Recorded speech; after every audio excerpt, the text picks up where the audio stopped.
حنیفه رحمت الله علیه فرمایي چې یو امام او درې مقتدیان نی نو د جمعې مونځ نه کېږي، کم از کم دغه عمره وي. دا 15 وخته مونځ په ځنګل کې هم کېږي، په صحرا او په دشت او بیابان کې هم کېږي، خو د جمعې مونځ په دشت او بیابان کې او په صحرا کې او په ځنګل کې او په وړو وړو کلو په بانډو کې د جمعې مونځ فرض نه دی. 15 وخته مونځ په نارینه زنانه غلام او وینځه او آزاد په ټولو دی، خو د جمعې مونځ په زنانو نشته، په مریض نشته، په مسافر باندې نشته. هغوی به د جمعې په ځای باندې د ماسپښین 4 رکعته فرض کوي، سنت به ورسره وي. او د جمعې مونځ په خاریې والا فرض دی، د خاریې په خلکو جمعه فرض ده. او قریه کبیره غټ کلی چې هغه په حکم د ښار کې وي په هغوی فرض دی، او په وړو دیهاتو باندې د جمعې مونځ فرض نه دی. چې په یو کلي کې 400 500 600 700 کسانی هغوی موږ هم د جمعې مونځ کوو، نو په هغوی د جمعې مونځ فرض نه دی، ځکه دا دیهات او بانډه ده.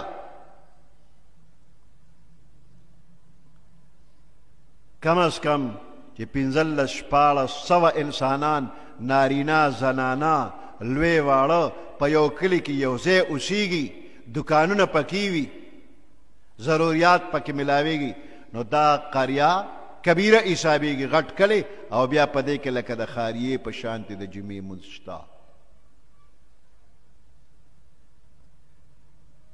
په وړو کلي کې د جمعې مونځ فرض نه دی. دا نه څوک نه وایي چې دا حکم خو عام دی، یا ایها الذین آمنو، ای ایمان والو.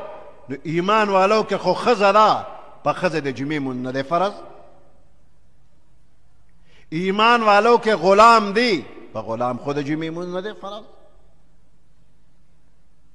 ایمان والو کې مریض او مسافر دی، په مریض او مسافر خو نه دی فرض. نو دغه شانتې ایمان والو کې د خاریې خلک هم شته او د بانډې خلک هم شته. نو د خاریې په خلکو شته، خو د بانډې په خلکو د جمعې مونځ نشته. که کوي نو هسې به کوي، کېږي نه. بعضې ځایونو کې خو چې لوډ سپیکر ورسېده کوم جومات ته، نو یو استاد د جمعې مونځ به کوي، لوډ سپیکر هم راوړی دی. که نور څه پکې وي او که نه، خو لوډ سپیکر ورته لګېدلی، بیا به جمعې مونځ کوي. او بعضې خلک په دې بانه د جمعې مونځ کوي چې مسلې ورته کوو. دا مسلې ورته ماسخوتن هم کولی شي. د جمعې مونځ د مسلو په بانه دې څوک شروع کوي نه، چې مسلې ورته کوو. دا مسله ماسخوتن ټول خلک کوزګاري ورته کوه. په بانډو کې خلک څه کوي؟ ماښام ماسخوتن بالکل اوزګار ناستې کوه ته مسلې.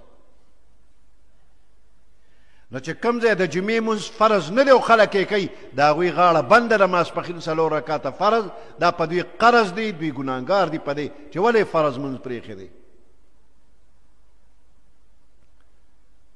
که د چا د یرې م شروع کړي نو یریږئ مه.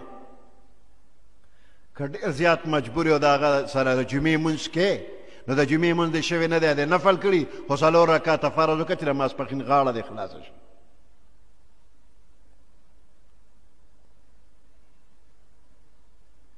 د جمعې د خطبو په منځ کې بعضې خلک داسې دي چې امام په منبر کینی او خطبه یو ووایي بیا کینی، نو دغه وخت کې امام هم لاسونه پورته کوي او مقتدیان هم لاسونه پورته کوي، دعا کوي. دا دعا نشته، دا دې کوي نه. او بعضې ځایونو کې چې خطبه شروع شي نو جماعت کې چنده شروع شي، دغه وخت کې دا چنده کول حرام. امام چې خطبې دپاره منبر ته روان شوي نه وي، نو دغه وخت کې د خلک چنده وکړي چې د چا ضرورت وي، نو دغه وخت کې د چنده کوي. خو چې امام خطبې له منبر له ورغی، ګوره بیا به چندې نه کوي. امام چې د خطبې په نیت منبر ته روان شو نو دغه وخت کې که تا ته سنت پاتې نو سنت هم مه کوه او که ته څه خبرې کول غواړې نو خبرې هم مه کوه. اذا خرج الامام فلا صلاة ولا کلام، چې کله امام خطبې دپاره راووته فلا صلاة ولا کلام، بیا به مونځ هم نه کې بیا به خبرې هم نه کې.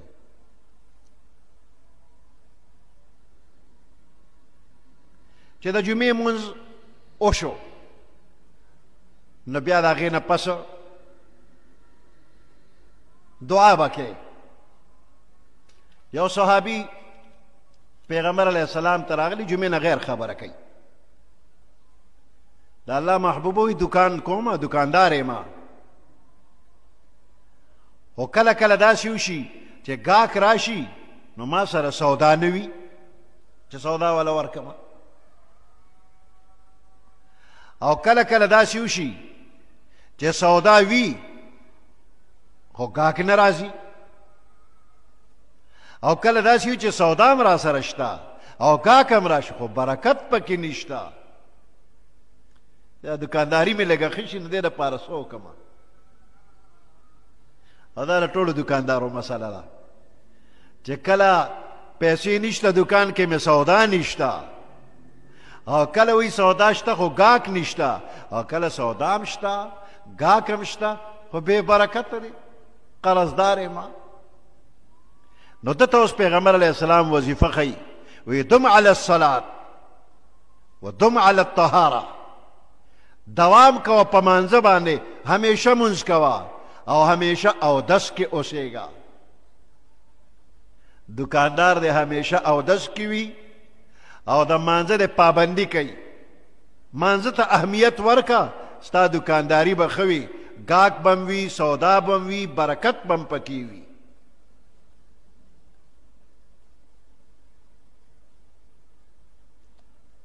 خو د دې مونځ به د څه برکت وي چې امام پسې نیت دې تړلی او زړه دې دکان کې وي چې دی به سلام کله ګرځوي چې ورمنډه کمه.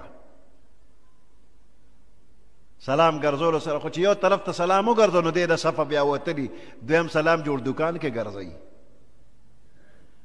نو لږ توجه سره مونځ وکړه، مونځ په توجه وکړه، په اودس کې اوسېږه، بیا به دکاندارۍ کې برکت وي. او د جمعې په ورځ باندې عراق ابن مالک رضی الله تعالی عنه وایي چې د جمعې د مانځه نه فارغ شي نو ګیټ ته راشه د جومات دروازې ته او هلته ودرېږه، بیا دا دعا وکړه اللهم انی اجبت دعوتک، یا الله ستا دعوت مې قبول که، ستا د حکم طاعت مې وکړه چې تا راته فرمایلی دي چې اذا نودي للصلاة من یوم الجمعة فاسعوا الى ذکر الله. نو بس رالم جمعات ته جمعې مونځ مې وکړه.